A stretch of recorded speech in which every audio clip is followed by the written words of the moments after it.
Virtual tutors, this is a quick run through of how to conduct a report for one of your tutoring students. So again, once you've typed in tutoring.learnstyle.com into your URL bar and you are taken to the login window for your SMTS, you will use your LearnStyle email as the username, and you'll have an opportunity to reset your password using the forgot password link in the lower right corner of the login window.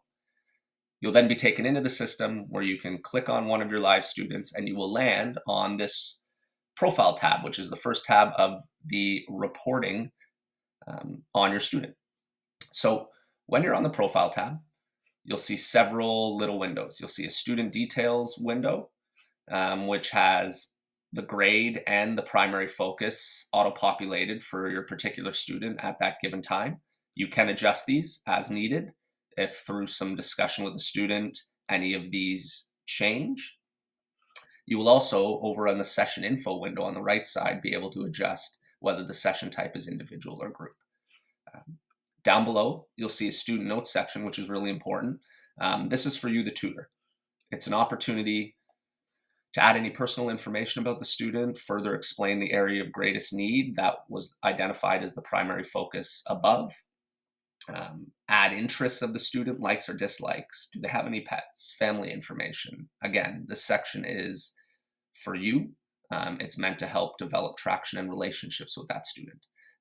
And can be useful for another tutor if they need to, for some specific reason, take over a student for you in a session.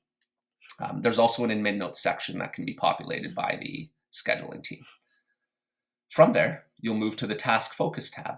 And again, this aligns with the primary focus that was identified on the profile tab. You want to make sure that you select what you're focusing on as the area of greatest need.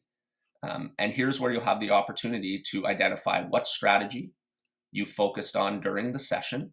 So here we'll focus on towers because we're going to be emphasizing writing with our tutoring student. And then you want to benchmark that student from level 1 to 4 based on their level of independence. There are some descriptors here, and this is meant to be a best judgment on your end as the tutor, whether you use some confirmation questions that are provided below to help guide you a little in identifying this benchmark. This is your best opportunity to level the student, to benchmark them with a baseline that you can work towards some level of independence and some progression with as you work through the sequence of sessions with your student. So level 1, the student needs guidance more than 85% of the time when writing and editing sentences or paragraphs on a given topic using technology, is where we are going to baseline our student today.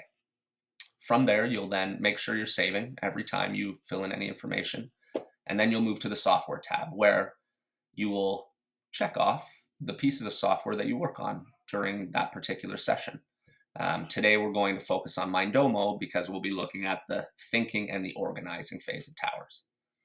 From there, we'll move to the training notes, and this has been a huge emphasis of the onboarding process for you, but here's the opportunity for you to provide some contextual training notes, speaking to the level of independence the student has demonstrated in certain facets of the training session with you, but a great story that you can tell.